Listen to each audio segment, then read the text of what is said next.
Well, hello everybody. My name's Christine Dean and I'll be leading the tour today.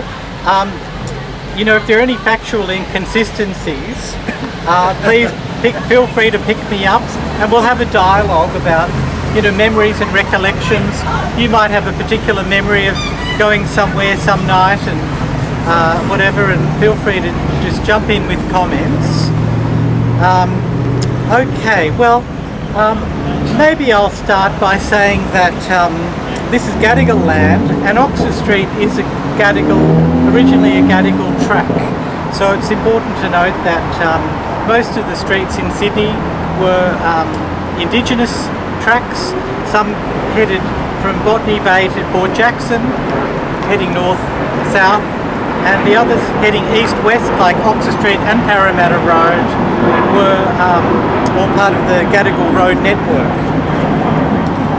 Right, well, we'll be looking at the history of Oxford Street and basically starting at bookending at the Apollo Bar, which is where the Imperial Hotel is located, 252 Oxford Street, and sort of making reference to the Burdekin.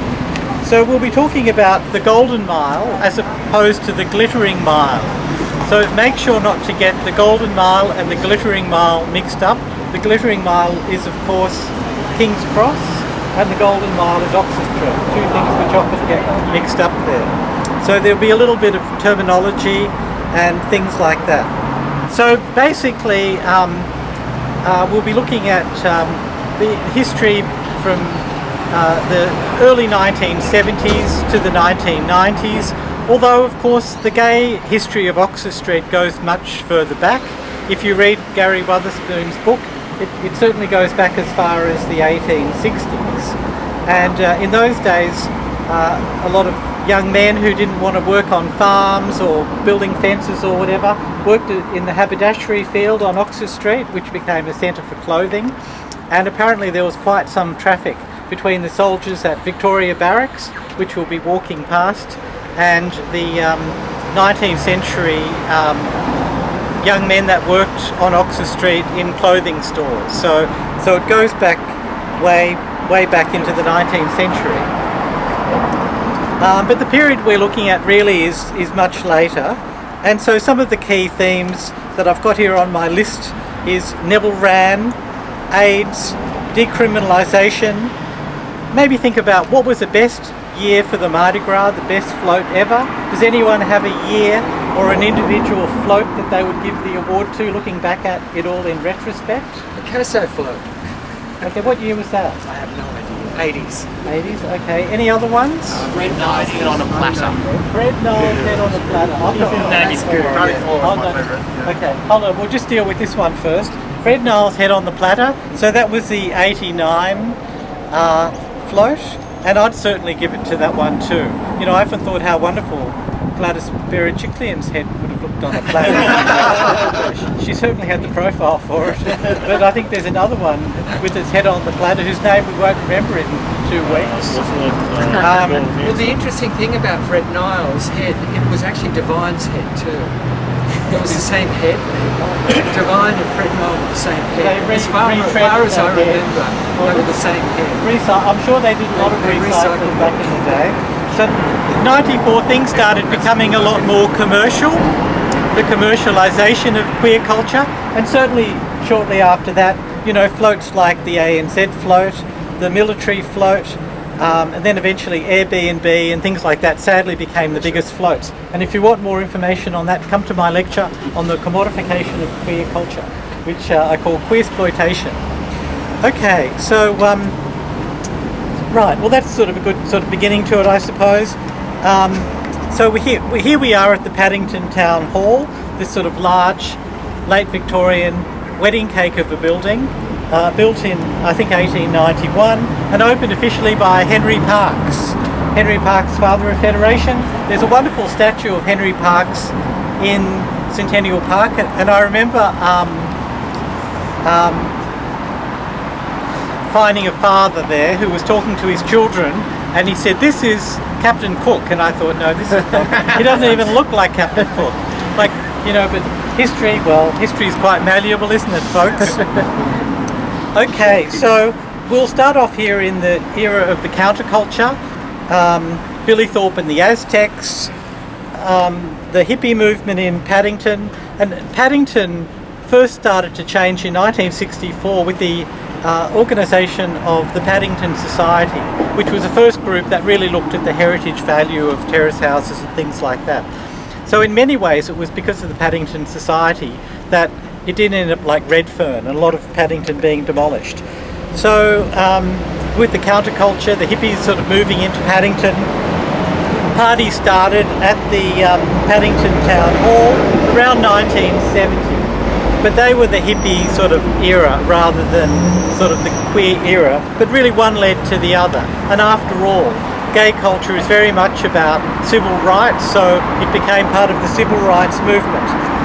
So my memory of some of the parties here, and look, I did go to a rat party here, was we entered via the side doors rather than the main door here. Does anyone remember going down to the end, which is now sort of blocked off?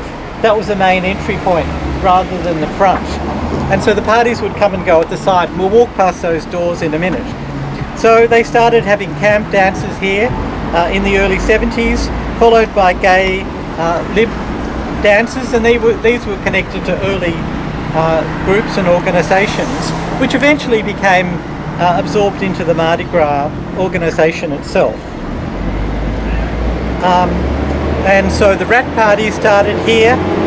Jack Vidgen, some of you might have remembered meeting Jack Vidgen and Billy Yip, and bands including the Widgies and the Layabouts. Does anyone remember those bands playing here at the Paddington Town Hall?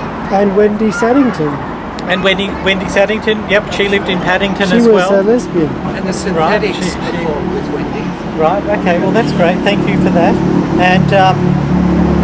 And it's probably a good time to talk about drugs, because the history of the period we're looking at, say 1970 to the 90s, very much maps out a music scene, but also the drug culture of what was being taken. So the early days at the Paddington Town Hall, what sort of drug do you think would have been used most commonly, folks? I remember we used to have a lot of Yes. acid in the Yeah, late LSD, 70s. absolutely. Lots of acid. So the psychedelics, well, the psychedelics would have been They were cheap. Yeah, and then psychedelics would have been probably replaced with speed, and then speed with ecstasy and other amphetamines, MDMA, and then eventually ice. And I suppose one consistent theme throughout it's Mandrax. I'm thinking amyl nitrate. Oh, the 70s was also a Mandrax era. Yeah, the Mandrax. The 70s, Yeah. yeah, Well, very they were much so. obviously prescription medications gone awry. That's a good point. All right, so this is where it sort of all began, and then in around 1982, the Hordern Pavilion really took over. So the dances and all the events that were taking place here in the very early 1980s ended up at the Hordern Pavilion, and Why did that happen? well, I think it was to do with the size of the venue. Like, this was a very small venue. It was basically a Victorian era town hall, and the Hordern Pavilion and the showground at large was a much larger space.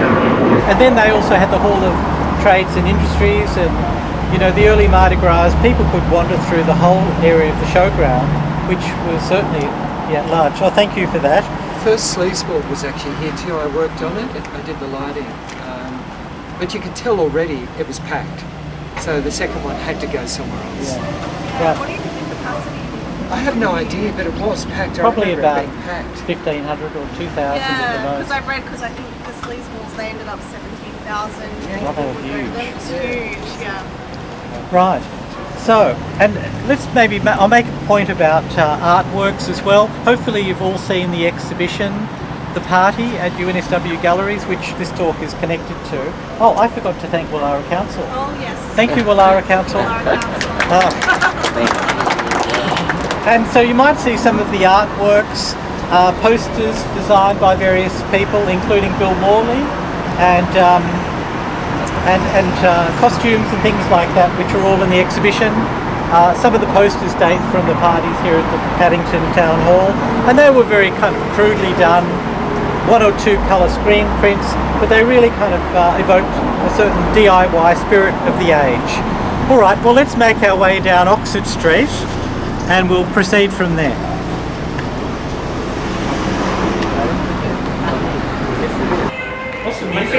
sounds like Tiny Tim is trapped in there. Tiny Tim, is that you? Okay, so this was the main entrance, and it's all blocked off now. I don't know what these doors are for, but there's a big staircase that goes up there. So there we go. So this was really the place to get in. I think it's so people don't congregate here. All right.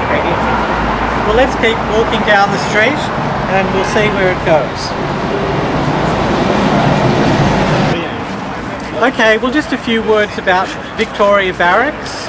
So the barracks was built from the 1840s onwards, and the reason they built the barracks here was to get the soldiers out of Macquarie Street because they were at Hyde Park Barracks previously, and apparently they were a bit raucous, often drinking lots of alcohol and a bit sort of debauched. So they built the barracks out here.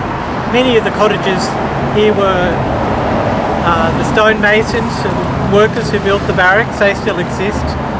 And the strategic value of building the barracks here was that it could defend South Head, and it could, where the harbour entrance is, and it could also defend Botany Bay. So on horseback you could get to South Head or Botany Bay in a relatively short ride, and they had a group of British redcoats here until the 1860s. But apparently the soldiers here proved to be the rough trade, of which the young, slightly perhaps more effeminate men of the haberdashery business further down on Oxford Street would commingle. So that's probably worth noting. So I don't know if they used the term rough trade in the 19th century, but it was certainly an activity back in the day. All right, well, let's proceed down further.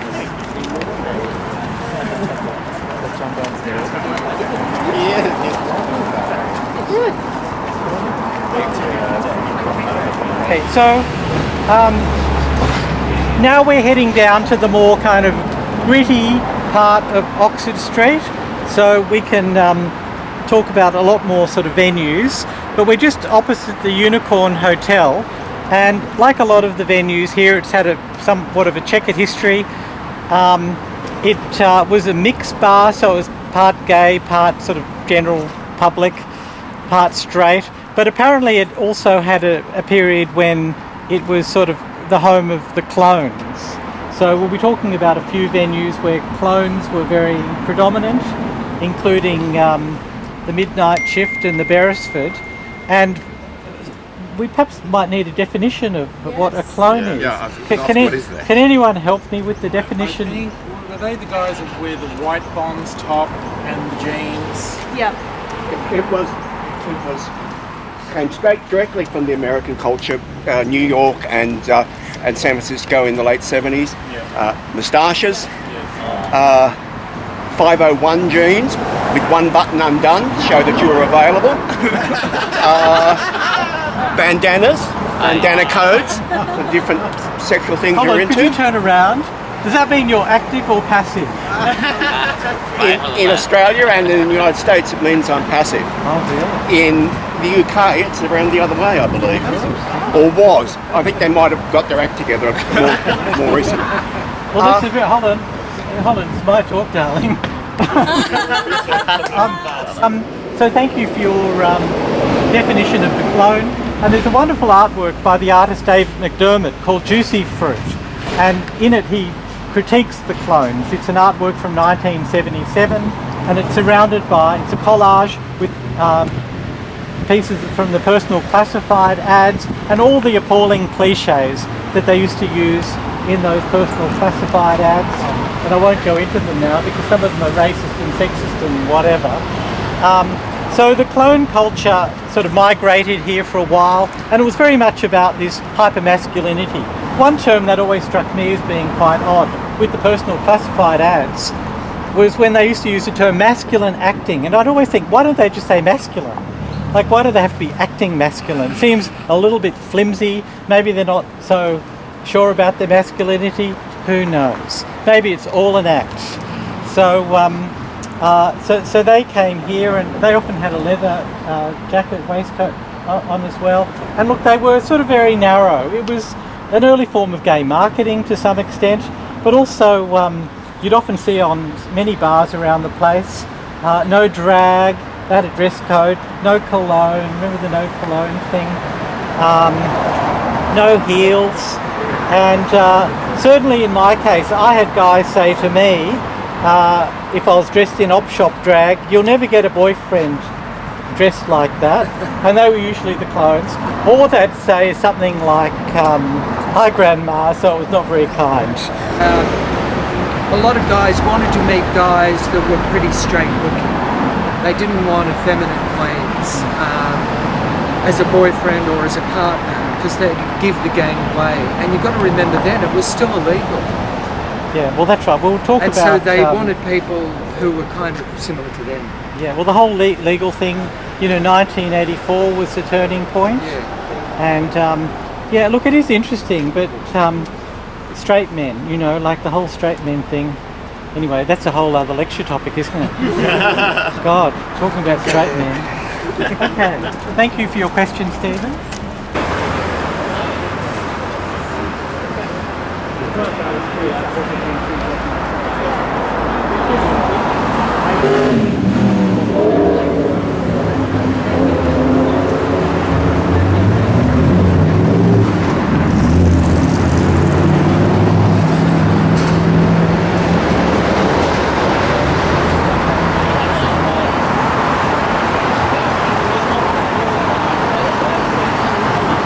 Okay, well, we're stopping here at the lovely Berkelot Books, and I'm sure you've enjoyed having a cappuccino and reading some lovely sort of Christos Tsiolkas type novel here.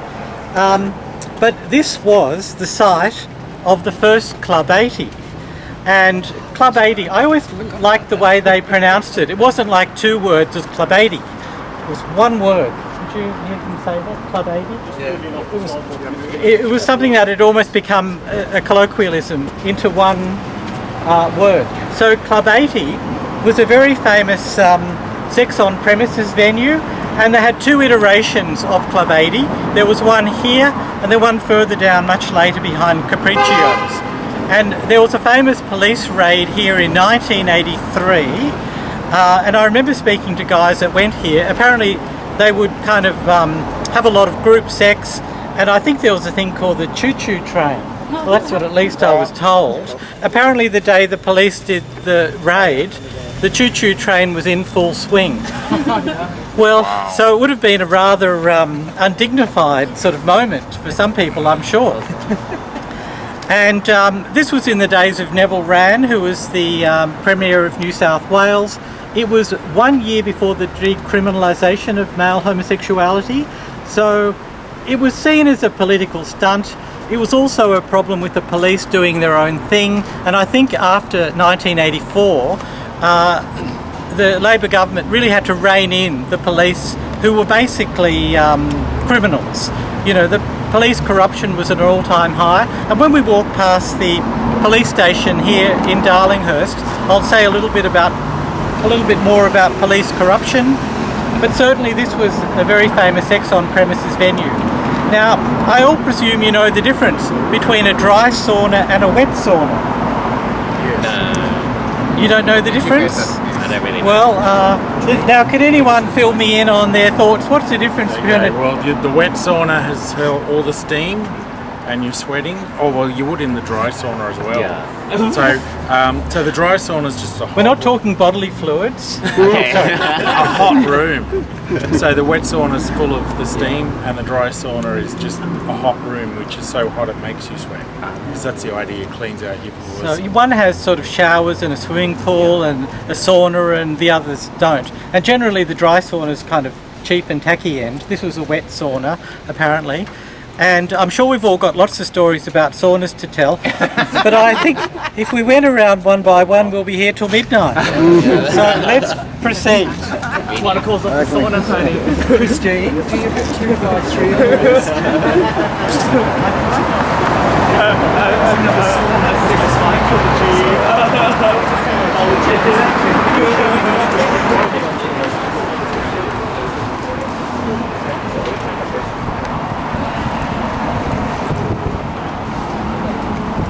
Okay, so our next stop, folks, we're talking about the Albury Hotel, and it's lovely to see some rainbow flags back in that building again.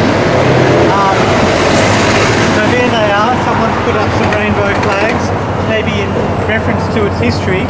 So it was first opened as a gay bar in 1980, and look, I certainly remember it as being a venue for tasteful drag, and a lot of the drag queens performing there were actually transgender. So it's amazing what a few hormones can do in terms of one's appearance and general glamour. I just said something of some sort of cultural significance. The difference between a drag queen and a transgender. And the difference is that in Australia, I think they were all mixed in together as opposed to the United States when it was very separated. So, tasteful drag, including people like Colleen Windsor and Polly's Follies, were performing at the Albury. There was a Kylie show, and apparently, as my notes indicate, Kylie Minogue once turned up there. So it had a bit of celebrity charm. Can I just interrupt? The Kylie show was actually by a group called the Showbags. Okay. The more traditional drags performed out the back, but the Showbags performed on the bar. Right. Oh, It was a 10-minute show, and it was usually very heavily edited at about one star. The Bassie show, the Kylie show, the Dusty show, as you can see. And Bill Morley was the DJ, and the Showbags would just fly out. One would drop back, do a quick change, the other would fly back, and so it was just 10 minutes. They'd jump on the bar, they'd still be serving. It was madness, and it was one of the best shows in town. Right, but it was certainly a more glamorous bar than some of the other ones, and often catering for a slightly older crowd, perhaps. Yeah. And so more wealthy people, men would go there. And certainly, I remember they had a big white grand piano in the corner. Yeah. And so it was very glamorous. One night I turned up there, and there were about a dozen people with drinks walking around, and some guy playing the piano. And I looked closely at this person, and it was Peter Allen.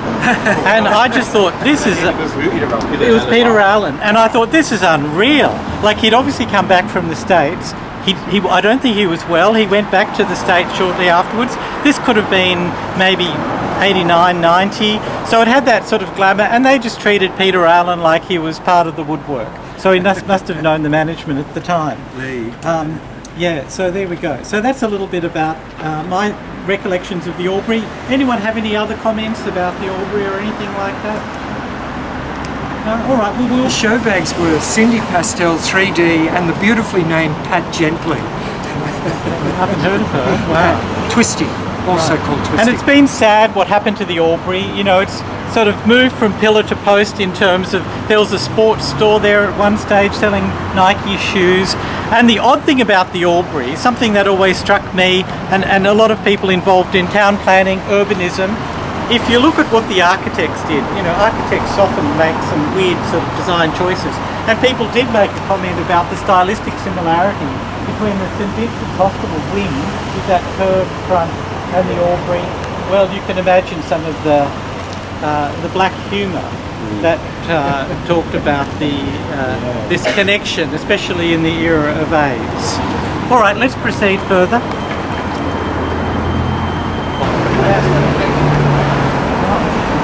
But don't you think it's obvious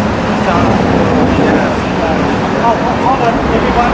I'll just make a comment about the Beecham. So just a quick comment about the Beecham. This sort of sprang up later as a gay bar, and generally speaking, with when the Albury closed down, a lot of the patrons of the Albury migrated over here, and also when the Albury was having busy nights, this would sort of cop the slack. So it really was almost like a sort of a secondary venue, a satellite venue in relation to the Albury. Right, let's keep going.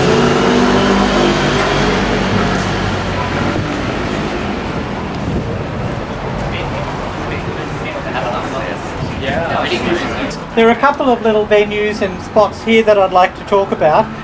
Firstly, Darlinghurst Road, and behind the courts is the National Art School where I work. I teach art history there and painting. And there's the Wall down here. So the Wall was a place where men would meet, younger men for sex, so it was an area for male prostitution. And it's kind of interesting how the streets of Darlinghurst were very sort of gender specific. So the transgender sex workers wouldn't generally operate there. They would operate further down in St Peter's Lane, which is just parallel to William Street, otherwise known as Tranny Alley. And the wall was for young male prostitutes. And certainly in those days, people had a very different attitude in terms of the age of consent. And there was a place called Brett's Boys and all the controversy. Remember the controversy surrounding Brett's Boys? And they had male prostitutes working probably from the age of 14. So, you know, the young boys that would work down there, it would be something out of a sort of Charles Dickens novel in terms of the age of these young boys. And with the rise of the internet, I think that's when the wall came to an end, when they started doing things online. But it was certainly active until about 25 years ago. Okay. Some controversy with some High Court judge or something was caught soliciting? Well, look, Justice Yeldon was caught, but also there was the other case with the lawyer John Marsden. And the John Marsden case went on for years in relation to Brett's Boys. But anyway, we'll move down to the bookshop. I'm putting in the valley. Oh yeah, I'm just going to get a little water so you don't dry your throat. Robert, I know.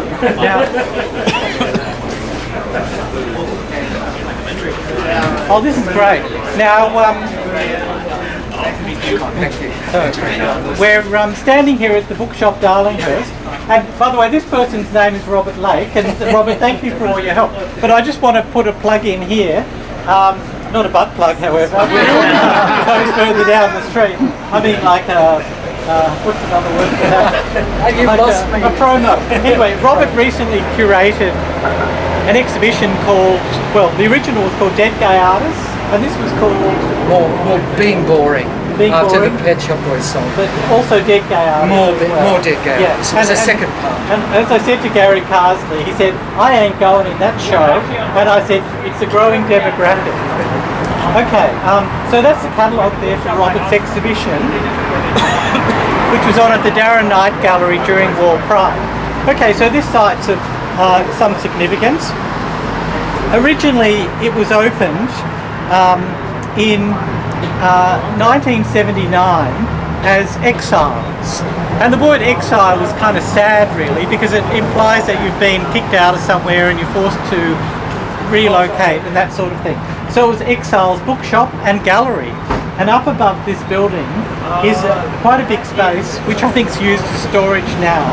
And I remember going to art shows up there. I once had a chat with the art critic Bruce James, who had a show there in like 1981, I think it was. So it was like the first gay gallery in Australia. And so the bookshop came here. In fact, that staircase up the back goes to that space. The last show that I saw here was by Harold the Kangaroo Thornton. Oh. Did you see that one? No. And that was up there, yeah. So that was quite sort of significant, and still a gay bookshop. You know, it's interesting to look at the history of gay bookshops around the world. When I was in New York, I used to love visiting the Oscar Wilde bookshop in Greenwich Village. That was opened in 1967, from which this also kind of took its inspiration. Well, we did a show about 79 upstairs called Omo, and it had David Martin, who did clothing, 3D did her little plaster cupcakes, Bill Morley was in it, Phil Juster, all of those artists were called Omo. Oh, that's About fascinating. 79, 80, I think. And it's quite a good space. Yeah, it's a great space. Okay, well, let's move down, folks.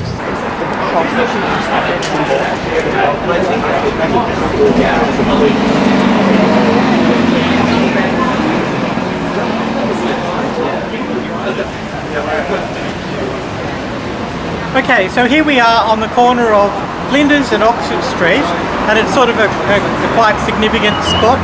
I like to say that King's Cross is Australia's G-spot, and this place would come a close second. It could very well be the prostate. Okay, I'm glad you said that, not me. So, Ivy's moved here from Bondi Junction, so that was in this building, and Ivy's birdcage, so they used to have sort of birdcage theme up there. Maybe the birdcage was making reference to people coming out of their closet. It was opened by a woman called Ivy Richter. It's quite fascinating to note that the two main sort of organisers, the two businesswomen who really kind of ruled Oxford Street well, the two people were women, Dawn O'Donnell and Ivy Richter. And interestingly enough, they were both born the same year. Ivy Richter lived from 1927 to 2013, and Dawn O'Donnell lived from, where have I got her dates? Yeah, thank you. 1927 to 2007. Well, there we go. Look, you wouldn't remember all those dates, would you, Robert? No. And in fact, I know my... I remember her though. No, you would. Well, that's right. And maybe we can talk about her. Do you think I'm being kind by calling her a businesswoman? Yeah. Smoothing over a few things. Right. What about, did anyone see the movie Crocodile Dundee, I think it was called? It's about Dawn O'Donnell. And, it's sad what she had to say about drag queens, really. They were just for her expendable. They were something which was a cheap way of making money because they would lure people in as a tourist attraction. So that was the general attitude, at the time. Okay, so Ivy's was here in the late 70s and into the early 80s. And I also just wanted to point out Flinders Street and of course the Taxi Club being down here on the left. So the Taxi Club ran from 1956 to 2012. Did anyone here go to the Taxi Club? Oh, that's good. And well, it was a late night venue among other things, wasn't it? A bit like an RSL club. It was rough. And rough. And talking about the rough trade theme, taxi drivers obviously would finish their shift back in the 50s and go there, and it became a place where drag queens, CDs, trans women would go and meet the men that may have been taxi drivers or whatever. Another little story that William Yang told me, and I may as well tell you in reference to this, the little street just off here to the left is called Taylor Street. And when he first came down from Brisbane in 1969, he spoke, this is obviously well before the internet, he spoke to someone and said, oh look, if you go to 26 Taylor Street, the door's always open because the lock's broken. They have a spare mattress on the lounge room floor. Just say to Bill, can I stay for a couple of weeks? And he crashed on the mattress, and that was very common. So this is how people kind of drifted into the area back in the day. I also heard another moving story back in the 80s that down on Burke Street, there was still a house that had never been connected to the electricity grid, and it was finally connected in 1985. So you can see the way people lived. Wasn't that amazing? They were living with hurricane lamps and a fuel stove or whatever. All right, well, so that's a few points on this thing. Maybe I'll say something about the Mardi Gras, just to note that the original Mardi Gras were in winter. They went down the hill, and these days, of course, they're in summer, and they go up the hill into down Flinders Street here.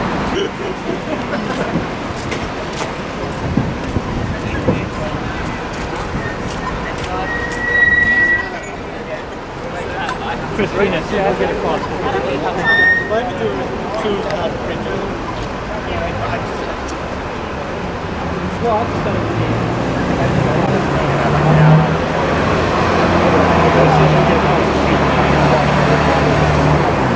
and look, while we're oh, thank you.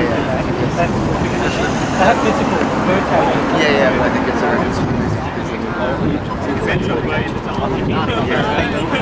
attention please, while we're waiting for the lights, I'll just say something about that toilet block there and also the police station. So the toilet block just there, the trams used to go round the toilet block, and many of you probably remember driving cars. You could go up Burke Street and then across here. So that was only blocked off in the late 90s. So that was obviously a beat, and it's been used for art exhibitions and things like that, for many years now. And there we have the police station behind it, and the police station was where the very corrupt police, particularly during the Askin sort of era, were based. and the 78ers all ended up there, and the bashings took place. There's a roller shutter, like a place where you can drive the car in.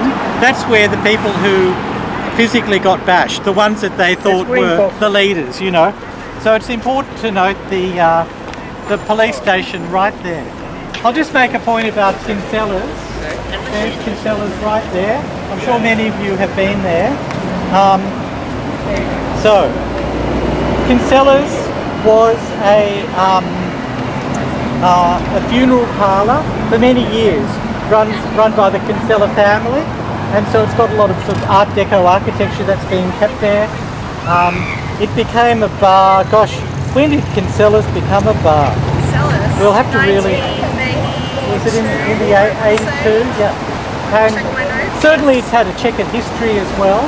Like it was a lesbian venue at one stage, so that sort of came into it. When the taxi club closed down, a lot of the patrons migrated across to Kinsellas, so that became part of the taxi club trade. But I'm not sure what's going on there now. It's probably a mainstream sort of mixed bar, really. I don't know if anyone goes there. Bought by Moelis about 2 years ago, which is a group I used to work for. Oh, really? So they're still marketing it as a gay bar. Yeah, there's been some not bad things on in there Sorry? recently actually. I feel like just the past couple of years there's been a lot more kind of interesting stuff going there. Yeah. Oh, now on that topic, before I forget, further down Flinders Street is the Beresford and the Flinders. And apparently the Beresford was very much known for its rough trade. The Dolphins Motorcycle Club used to go down there, and apparently it was a de facto venue for the SPMC. Does anyone remember the SPMC? South Pacific Motorcycle The Club. South Pacific Motorcycle Club. So they had sort of a history at the Beresford Hotel. So there are two bars, the Beresford and the Flinders, just down there on Flinders Street. All right, maybe we can stand in the shade and I'll say a few words about the Oxford Hotel. So now we'll just make reference to the Oxford Hotel, just across the street there. And that became a gay bar in 1980. And prior to that, interestingly, it was the home of the Australian punk music scene. So it went from a punk bar to a gay bar in 1980. And bands like Radio Birdman used to perform there. So that was sort of the punk epicentre of this part of So Sydney. was it related to the club down the road, the punk club down the road?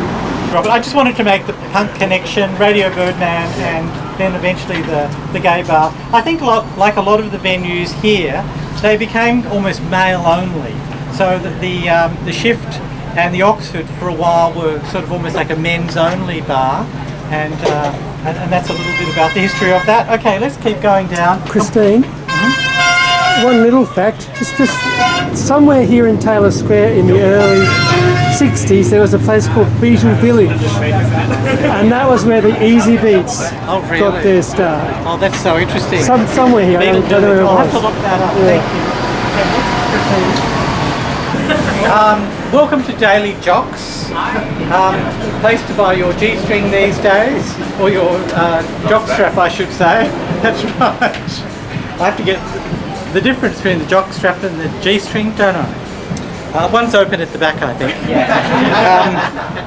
Okay, so Capriccio's, otherwise known as Caps, it's quite a glamorous building. If you look at the facade of Oxford Street, if you're ever across the street, it's quite a fancy Victorian era building.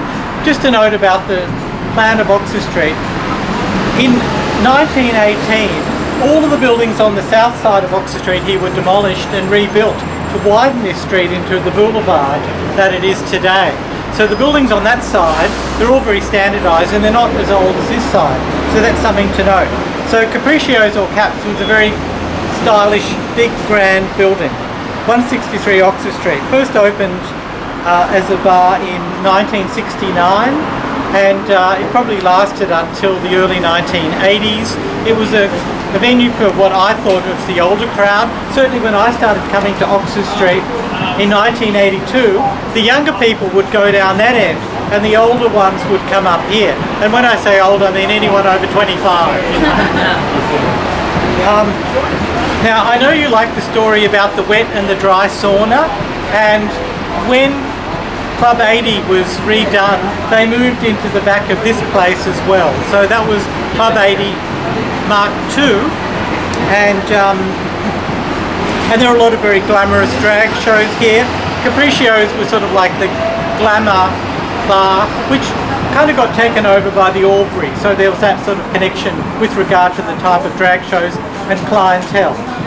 They had two drag shows. You had the sit-down one upstairs, and then there was the kind of just, you know, A regular one. regular kind of throw, you know, at a bar kind of drag show at a bar. Well, and look, just to note some of the other bars, we just walked past Stonewall. Well, you all know the significance of the word Stonewall. You know, the Stonewall Tavern the Stonewall Inn in New York. Hands up who's been to the Stonewall in New York, the original one. Okay, it's certainly a tourist attraction, and Barack Obama declared it a national monument, like a national park in that part of Manhattan. Other venues around here, across the road are Palms. I love the way they've preserved the neon light over Palms, and I think Palms was connected to Ken Candy Johnson. Ken Candy Johnson, who started Ken's, KKK. Yeah, and so Ken Candy Johnson was an entrepreneur as well as a drag queen, and who wrote a biography. I've never read that book, but it's Only half lies. well, apparently, look, the lies would be the best part of it, I'm sure. So we've got Palms over there, which is a bit of a blast from the past, and I have been told they still have a shoe policy, and that apparently it's about not having hens nights there. So, you know, no hens nights at Palms. Okay, we'll keep walking down the street. Okay, well, this is another crucial intersection here on the corner of Crown and Oxford, and I just wanted to make a comment about a number of smaller venues, including Flo's, otherwise known as Flo's Palace, which was just down there across the street on the left, and Flo's was another one of the venues owned by Dawn O'Donnell.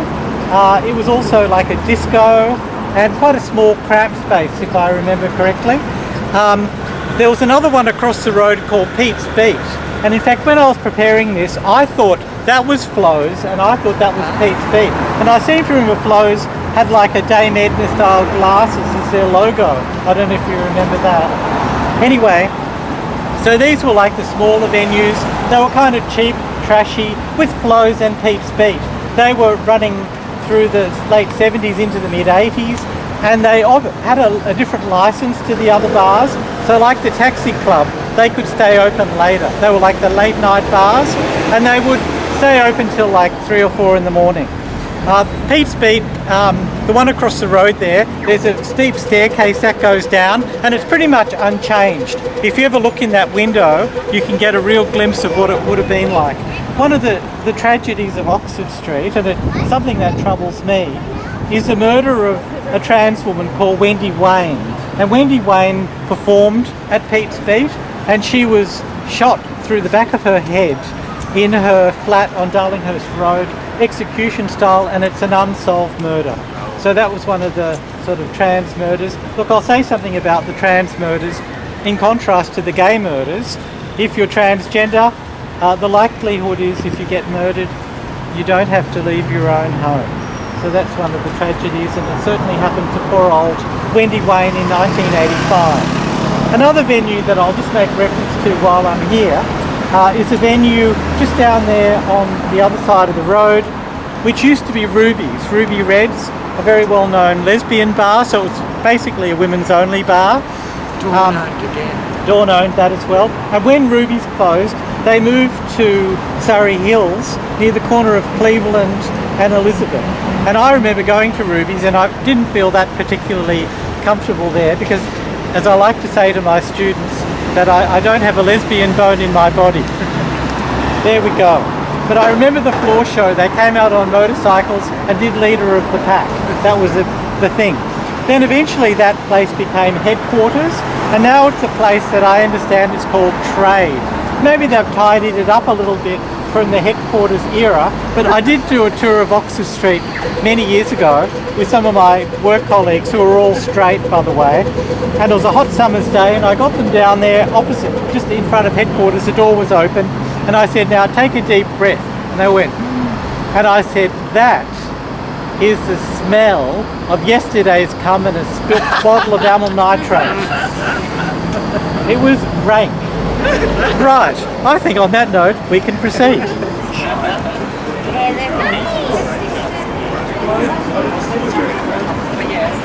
Okay, so we're standing outside of what was the midnight shift, and it's almost hard to believe the midnight shift doesn't exist anymore. And you know, the term the midnight shift, we've touched on the Americanization of the Australian gay scene. Well, the midnight shift in the US was the third shift, you know, like on the Detroit assembly line. That's where they got the term from. It's an Americanism. I never liked the shift. It always had these dark windows and seemed a bit uninviting. And certainly I remember it opened in 1980, and it was once again the clones were here, like that clone scene was very much there. The white t-shirt, 501 jeans. It was very masculine acting, or hyper-masculine. No drag. Oh right, they have a Drag wasn't allowed in. That's why we got really pissed off, because all the drag queens from Patches couldn't come up. What about women? Could general women go in there? I don't know if women were allowed in either. I can't remember. And probably no cologne either. Or sneakers. Remember they didn't like sneakers? I can't remember the exact rules, but I just remember the drag. There was no drag. A lady I used to work for, when she gave birth to her son, she had the party here. But it was very limited. It was very, very rare to see women here. It was just like a select. Yeah, I've never heard of that before. For a minute there I thought you were going to say she gave birth in it. I'm sure that's happened before too. Alright, we've got to reach down to the bottom now, because we're going to talk about some of the favourites. You know, this is the icing on the cake, isn't it, Robert? What was the Hellfire Well, the Club? Hellfire Club was for the leather crowd. It was kind of straight as well, BDSM type scene, and it was very much an entry level. The Hellfire Club was an induction into a whole other world, which kind of went up this ladder, and I think it culminated at these private warehouse parties in Leichhardt for R&R, which was sort of the pinnacle. So it was like another scene within a scene, really. We also did the no holds barred parties as well. Which were Okay. And where were they held? Chippendale. Because that was originally in Redfern, and there was a shooting there, and it was all very dramatic. Oh, we can't go yet. And so it ended up here.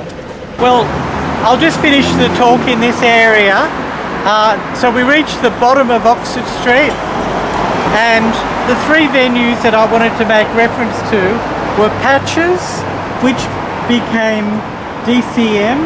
Now, if you look at this sort of red brick textured 1930s facade, you can still see some of the original neon lighting, which would have dated from Patches and DCM as well.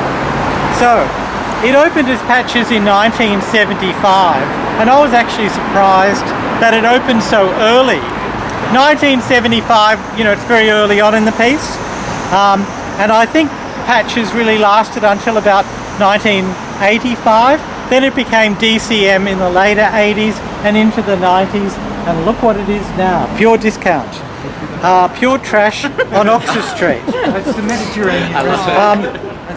So one of the things, and now Robert worked here for a number of years, for 5 years, so I'm relying on your expertise. But my interpretation of Patches, it was considered new wave. So it was sort of like the epicenter of a new wave gay culture, would that be fair to say? Yeah, because Stephen Hawkins had come from Stranded Nightclub. He first started at Palms one night, then he got Stranded, and Stranded was a huge success. Bill Morley followed him when he left there, and we all worked down there with him, and we all moved up here with him. And it was, he played a mixture of disco, new wave, punk, whatever was going on. So just to put that into context, the Stranded sort of aesthetic and style, as you say, migrated here, which is what I suspected, and it gave it that level of sort of avant-gardism. So it was kind of the avant-garde venue. But we're talking about a very short window of time in the early 80s. Now, Robert, you have told me in the past a story about Phyllis Diller performing there. You know, we might have had Kylie Minogue at the Albury, but certainly Phyllis Diller. And look, I'm concerned a lot of people don't know who Phyllis Diller was anymore. Hands up, who doesn't know who Phyllis Diller was? Okay, well that's a whole other lecture, folks. Next week we're doing Liberace and Phyllis Diller, but you'll just have to wait till then. And so she was a comedian. Dawn had pretensions about having it as a serious nightclub. I mean, the drag shows pulled people in. That was Trixie, Maggie Burns, Teresa Green, but you also had Cindy Pastel in 3D in there as well. Did the Synthetics perform here? No, not that I remember. Right, okay. But Michael Matou may have, and people like that. I can't remember if he did, but Okay, well anyway, look, that just gives it a great Dawn framework. had pretensions, and that's why she got people like Phyllis Diller. Yeah, right. Okay, so it had an international thing. And they're doing that TV show now, and we're all very critical of, well, I was critical of the stylistic inconsistencies. Like you'd see people dressed in that TV series that could have been from the 70s, that could have been from the 80s, that could have been from the 90s. It was all very mixed up. They really didn't get that one right. Okay, now I'll just turn to the Exchange Hotel. Now the Exchange Hotel is looking very shabby. I looked at that, the facade falling apart, all that scaffolding. So the Exchange Hotel had several levels of bars, and the main bar at the bottom had saddles on the seats at the bar. You might remember the saddles there. Had a Western theme. I think they called it Saddle Trap. That was sort of the name of that bar. Then there was another one with lots of mirrors above it as well, the mirrored bar, and that generally catered for a younger crowd. So they went there particularly. And I often think, Robert, just as a way of concluding, with the Oxford Art Factory, when that opened up, it sort of took on the avant-garde mantle of Patches. There might have been some sort of connection, and we can think of radical drag, think of the type of drag that gets shown there, and I'm thinking of that Betty Grumble. Like, you know, there is a real connection maybe between Betty Grumble there and some of the drags here back in the day. There's even weirder stuff here. Bill Morley did a show with 3D before she became a drag queen to a really obscure 7-inch single, electronic 7-inch single out of, you know, England from 79. So it had that element, but then it was a really daggy place. Okay, that's great. Well, I think that's a great way to finish, from avant-garde to daggy, and I all hope you got something out of this tour. Oh, this is great. Thank you. Oh, Thank you so much. Thank you.